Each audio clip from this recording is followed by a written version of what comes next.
네, 정모 포커스 시간입니다. 오늘은 코스닥 상장기업 E&D에 대해서 자세하게 분석해보는 시간 갖도록 하겠습니다. 리서치 아름의 백지우 위원과 나오셨습니다. 어서 오십시오. 자, 오늘 E&D 조금 생소한 기업인데 소개해 주시는 배경 어떤 게 있을까요? 네, 먼저 E&D라는 종목을 소개해드리는 데에는 양극재를 주목해볼 필요가 있습니다. 최근 2차 전지의 소재이죠. 양극재는 양극재를 제조하는 데 또 필요한 소재가 있습니다. 그게 바로 양극재 전구체인데요. 양극재 전구체요? 네, 양극재를 만드는 데 필요한 것입니다. 예. 한국은 양극재 전구체 소비 비중이 약 42% 정도로 굉장히 높은데요. 전 세계에서 42%를 차지하는 것입니다. 그러나 생산 비중은 약 14% 정도밖에 안 돼요. 네. 공급 리스크에 따른 국산화 필요성이 조금 대두되고 있습니다. LG화학이나 LNF와 같이 이제 LG화학과 LNF와 같은 업체들도 중국의 전구체 생산 기업과 MOU를 체결하는 등 좀 전구체 투자가 진행 중인데요. 동사는 이제 이 양극재 전구체를 생산하는 기술력 있는 기업으로 올해 또 큰 규모의 캐파 증설이 예정되어 있어가지고 좀 주목을 해주실 것을 당부드립니다. 네, 일단 전구체 생산 기업이라고 하셨는데 E&D 어떤 기업인지 소개를 좀 해주시죠. 네, 좀 자세하게 소개를 드리자면은 동사는 2004년에 설립된 촉매 소재, 매연 저감 장치, 그리고 2차 전지 소재 업체입니다. 2020년도에 상장을 해서 한 2년 정도밖에 주식 시장에 나오지 않았기 때문에 조금 생소하신 분들도 있을 텐데요. 이제 2차 전지가 관심을 받으면서 주가가 약 44,000원 정도까지 상승을 했다가 네. 최근에 이제 조정을 거치면서 2만 원대 주가를 형성을 하고 있습니다. 이제 현재 미국과 유럽과 같은 선진국에서는 유로6나 타이어 파이널과 같은 환경 규제를 굉장히 빠르게 실시를 하고 있습니다. 이를 모두 만족시키는 배기가스 후처리 기술을 보유하고 있는 기업입니다. 이제 국내에서도 환경부 주관으로 미세먼지 관리 종합계획에 따라서 저공해 조치 사업에 참여를 하고 있는데요. 현재 그 사업에 배기가스 저감 장치를 공급하고 있습니다. 예. 이게 이제 E&D의 본 사업이었고요. 이제 최근에는 2차 전지 소재 사업에 진입을 했습니다. 2014년에 처음으로 LG화학의 양극재 전구체 퀄 테스트를 통과를 하며 시장에 진입을 했습니다. 또 당시에는 LG화학이 중국향 이제 양극재 전구체를 많이 생산을 하고 있었는데 중국이 이제 국내 업체들을 많이 견제를 하면서 중국 관련 매출이 거의 발생하지 못하는 상황이었습니다. 그러나 현재는 중국향뿐만이 아니라 2차 전지 소재의 국산화가 중요성이 부각되면서 국내 시장 수요가 좀 증가를 하고 있습니다. 동사 또한 고객사의 요청으로 연간 5,000톤 규모의 양극재 전구체 설비 증설을 진행을 하였고요. 하반기부터 이 캐파 증설에 따른 매출 발생이 기대됩니다. 네, 본 사업은 이제 배기가스 저감 장치를 생산하는 기업이었었는데 네. 이제 전구체 사업 쪽으로 신사업으로 진출했다 이렇게 좀 볼 수가 있고요. 자, 그럼 이제 전구체가 뭔지 좀 알아봐야 될 것 같습니다. 전구체는 이야기를 좀 많이 들어본 것 같은데 좀 생소하죠?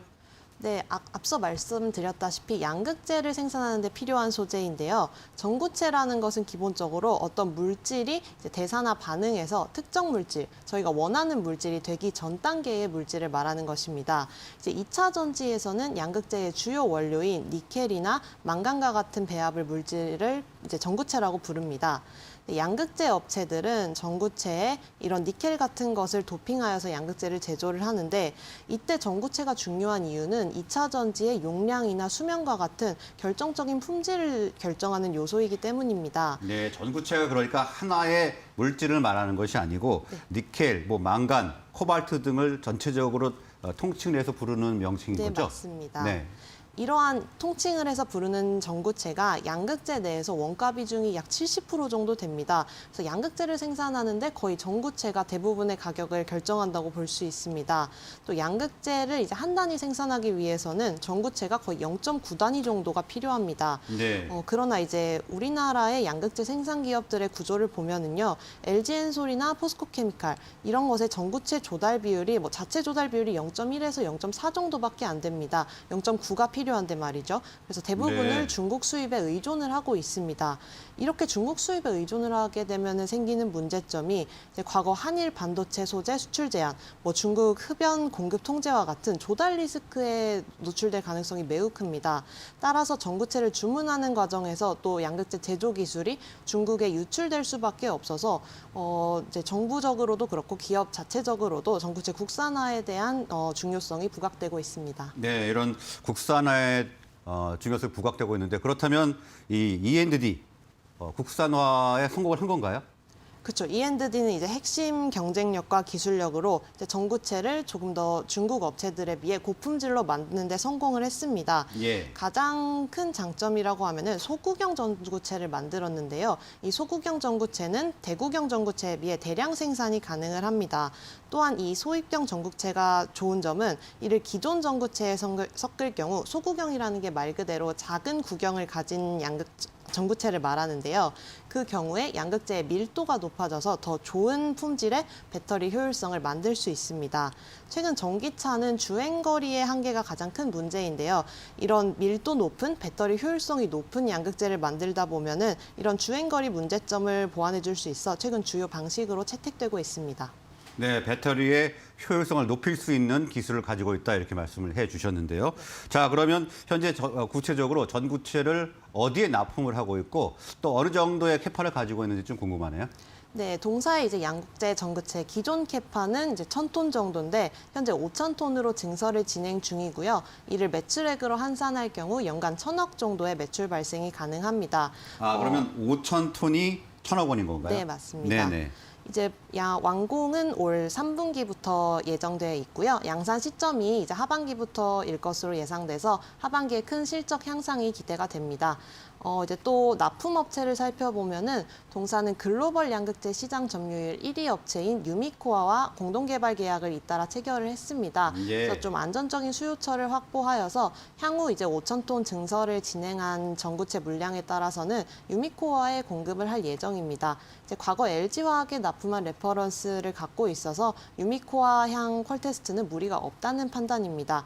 이러한 공급 계약 체결과 이제 증설 속도가 동사의 실적과 주가의 터닝 포인트가 될 것으로 전망됩니다. 네, 일단 납품할 때도 다 정해져 있다 이렇게 받아들이면 네, 되겠네요. 맞습니다. 자, 그리고 전구체 사업 이외에 이 촉매 기술 사업도 하고 있다고요. 네, 맞습니다. 이 촉매 기술 사업이 이제 매연 저감 장치와 관련이 된 사업인데요. 동사의 이제 촉매 기술은 모든 환경 규제를 만족시키는 우수한 기술을 보유를 하고 있습니다. 네. 이제 환경부가 요구하는 구종 인증을 모두 획득한 유일한 업체입니다. 촉매 기술의 주요 고객사는 농기계 업체나 이제 국제 종합기계 등을 보유하고 있는데요. 최근 이제 고객사들의 농기계 수출량이 계속 증가 추세에 있어가지고 동사의 관련 매출도 증가를 하고 있습니다. 이제 오븐과 같은 곳에 탑재되는 가전용 촉매도 국내 대형 가정제품 업체인 S사와 L사에 모두 납품을 진행하고 있습니다. 네. 이제 이 밖에도 친환경 선박법이 2020년부터 시행됨에 따라 관련 시장이 조금 확대될 것으로 보이고요. 전 세계적으로 온실가스 감축 이제 기조에 있어가지고 향후 성장성이 높은 사업이라고 판단이 됩니다. 네, 일단 고객사도 다 확보를 하고 있는 분위기고요. 자, 그럼 이제 주가 전망을 좀 해보고 가격 전략 좀 알아봐야 될 것 같습니다. 네, 이제 실적을 간단하게만 살펴보면은 올해 예상 실적은 매출액 980억으로 약 25% 정도의 성장이 예상이 됩니다. 예. 저희는 이 사업부를 촉매 사업부와 2차 전지 전구체 사업부로 나누어서 좀 추정을 했는데요. 자, 그러면 이 실적이 네. 공장 증설을 전제로 한 건가요? 네, 하반기부터 그 매출액을 반영을 했습니다.